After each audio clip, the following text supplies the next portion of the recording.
Hello everybody and welcome back to another episode of the Daily Crypto News, and today I think we have a very interesting crypto news update, partially about the Ripple v SEC lawsuit regarding XRP and whatnot, then a little bit about Brad Garlinghouse and Ripple themselves before moving over into XDC. We have a couple of juicy pieces on that. We have some interesting news on Tron, and then a little bit of some miscellaneous stuff, which you'll see throughout the rest of this video. Nothing too specific, nothing too crazy. A little bit about the Fear and Greed Index, and of course, guys, we have our 2,500 XRP giveaway. If you want to join this giveaway, all you have to do is check the link down below and join via any method which you think is the way you like to do it, all right? Any one of these counts is just a way to enter. And yeah, there's going to be 5 different winners, so the odds are pretty juicy that you win something.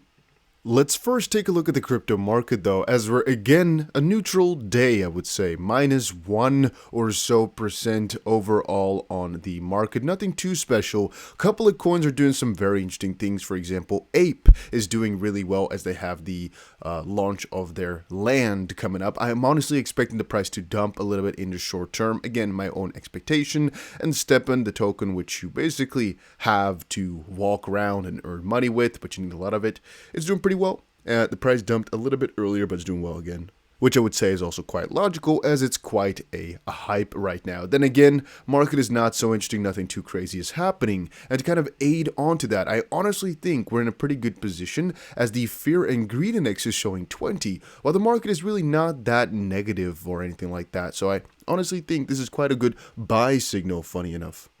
Now, in terms of lawsuit, here's what just went down. John Deaton shared, "Pay attention to this language. The SEC seeks leave to redact 2 comments discussing pending determinations before the commission found in entries 29 and 35. What pending determinations must be other digital asset? Grams, XRP? Any no action letters after this? Question mark.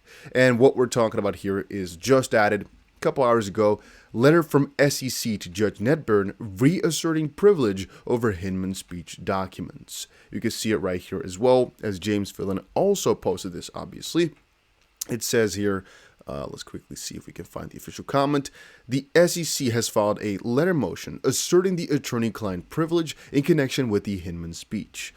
And as far as I understand, what they've basically done is the SEC came up and said, hey, all these emails and everything surrounding William Hinman's speech, again, the director of corporation finance at the SEC, we all think that it actually belongs under the attorney-client privilege, and because these are those types of internal documents, they cannot really be used anywhere. In accordance with the court's orders, the SEC respectfully renews its assertion that the attorney-client privilege protects internal documents related to that specific speech delivered by Bill Hinman, the then director of SEC Division Corporation Finance. The privilege applies because these documents, in whole or in part, reflect communications between Hinman and SEC attorneys, requesting and providing legal advice about a matter under the SEC's purview. When an offer or sale of a particular digital asset constitutes an investment contract and thus a securities offering, as defined in the federal security laws, and correspondingly what Director Hinman could say about this matter in the speech. The SEC also seeks to leave to protect, under the DPP, deliberative process privilege, 2 additional comments in speech drafts that satisfy the requirements of the April order. So the reason I keep saying that this is very interesting and, well, really quite strange, mostly relates to the fact that they have claimed both sides of the story. They have on the one hand claimed, no, William Hinman's speech, it's all just his opinion, it's not really relevant, yeah, it doesn't matter. On the other hand, they're trying to say, hey, William Hinman had to really conclude with these lawyers everything about the SEC's internal policy to really properly state whatever their view on the matter was and what was basically proper to inform the market of in terms of advice, right? That's what makes this issue, I would say, so difficult for the SEC side to defend. So if you read on a little bit, you'll find the predominant purpose of sharing the speech documents was to obtain or provide legal advice. And that's basically the consensus of reading through these documents. They're just trying to say, William Hinman had a discussion with his lawyers, period. That's exactly what happened. Sherry V here said, really? Now Hinman has been delegated to acting as a client because he, as primary official, met with SEC attorneys when drafting a speech. I think it's ridiculous. I really honestly believe it is. Let's not stay on this topic too long, though, as we've already seen the SEC, in my own opinion, are kind of clowns, in the way in which they are changing their opinion, being a little funny along the way. And at the end of the day, I can stream about this and talk about this for hours. I don't think it's going to matter too much. It's laughable. Fullerene also says, if these documents were, hypothetically speaking, leaked on the internet for the whole world to see, would attorney-client privilege still be a viable argument that the SEC could pose, or would this argument be rendered moot? The question comes because they, at one point earlier, let me show it to you guys. Let me show it to you guys here. One point earlier, they said, let's check it out. Give me a second. The communications were intended to be and were in fact kept confidential, which is where his question came from. But I think I got blocked by somebody. So I will not be able to see exactly what that reads right there. But hey, it is what it is. Oh yeah, I thought it might have been a bug, but no, I am blocked. I know for a fact. Okay. Then on a more serious note, the whole SEC drama, I think that's kind of laughable. This is more serious. So we all know CoinMarketCap had that strange stuff yesterday, right? With the joke with the imposter thing. John Deaton said a week ago, I asked people, have they noticed the increased FUD around XRP lately? Prediction, it will continue to increase as we get closer to resolution of the case. I want to also kind of inform you guys and warn y'all that there's a very high probability that over the next couple of months, the amount of FUD and the amount of people kind of shit talk in XRP will only get worse. Why? Well, some of the community members are going to kind of turn their backs on it because it's taking too long, which is understandable, respectable, fine. But a lot of other people who have looked at XRP are going to notice, hey, the price is still not pumping. It's still busy in this lawsuit. Must be bad. And I can joke about it because who's going to defend it? Because, well, they don't have that many legs to stand on. I mean, a normal person has 2 and they kind of have like 1.5. So, yeah, I understand exactly why they would. It's an easy target. It's like a freaking turtle on its back. But I guess once you know also how to combat it a little bit, right? It's like, if they say, just let them speak. That's what I always tell you guys as well. Just, if you see the FUD or whatever, it depends on how properly it's described. If it's just somebody saying, if you didn't sell your XRP for freaking, I don't know, moon coins, you're stupid. I don't take that serious. But if somebody has really explained, properly explained theory, sure, it's fine, I'm going to read it as well. So, Brad Garlinghouse came in just now. The DCEA is back in action, baby. Congress taking a bipartisan leadership stance on regulatory clarity for crypto is exactly what we need. Okay, Brad Garlinghouse coming in, huh? Coming in hot as well. Tweet is unavailable. Wait a minute. What happened there? Loading issue. The DCEA combines appropriate and effective oversight of commodity markets with the regulatory clarity necessary to keep innovation in the US. Huge props to Congressman GT and Rep. Ro Khanna, Rep. Tom Emmer, and Rep. Darren Soto for bipartisan leadership on this important issue. And it said right here, the House of the AGGOP today, leader, Congressman joined by those guys, is introducing the Bipartisan Digital Commodity Exchange Act, or DCEA, a framework for regulatory certainty in digital commodity markets, which again is a very important deal, and this is very good to see as it currently stands. Somebody says, have them look at the Ripple case. Yeah, well, it's a start, right? It's a start for all of this, and I think it's a good step in the right direction. Before we move on, I want to kindly request you guys to press the like button on this video if you are enjoying them. If you're not, then don't press it, obviously, but if you are, make sure you press the like button as it helps the channel grow a little bit.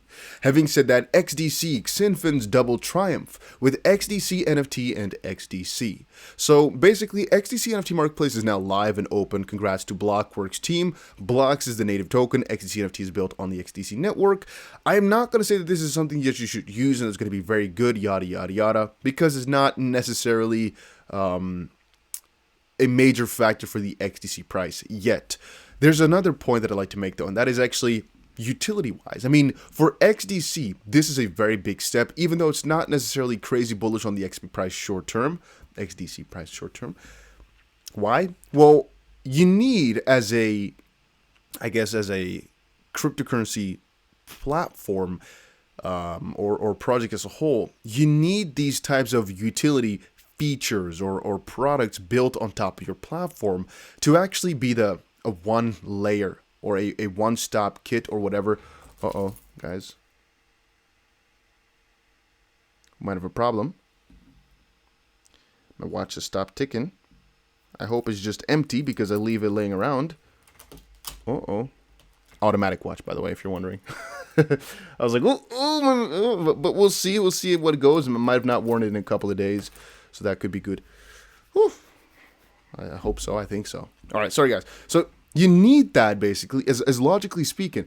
If there's a new player and they have to choose their platform of choice for, albeit building, albeit just utilizing, usually you need a one-stop kit. And that's actually one of the worst things about Cardano, which I described to you guys. Even though they have 900 apps that are now being built, they really lack their main stablecoin, which I described as being the most important factor, which is also why I was so excited when VeChain announced their VUSD. I honestly believe that's the most important factor for a new platform, to have their proper stablecoin and then to utilize it in multiple different factors, I should say, products on top of their platform. In this case here, the XDC NFT marketplace. I will never use it most likely, maybe I will. But you can only pay with their native token from the company that's built it, basically, and XDC, which is I would say, important. But I would honestly believe that it's just a necessity to have in there. It doesn't really matter how much it's going to get used. It's the fact that it is possible that increases this utility by a ton. An incentive like this, basically. Talking about incentives, Tron had a $1.1 billion ecosystem fund, if you guys remember, right? BitTorrent Chain, $1 billion DeFi incentive program. Tron has announced the allocation for the $1 ecosystem fund they revealed in November. The fund was established to foster the growth and development of the Tron ecosystem over 10 years.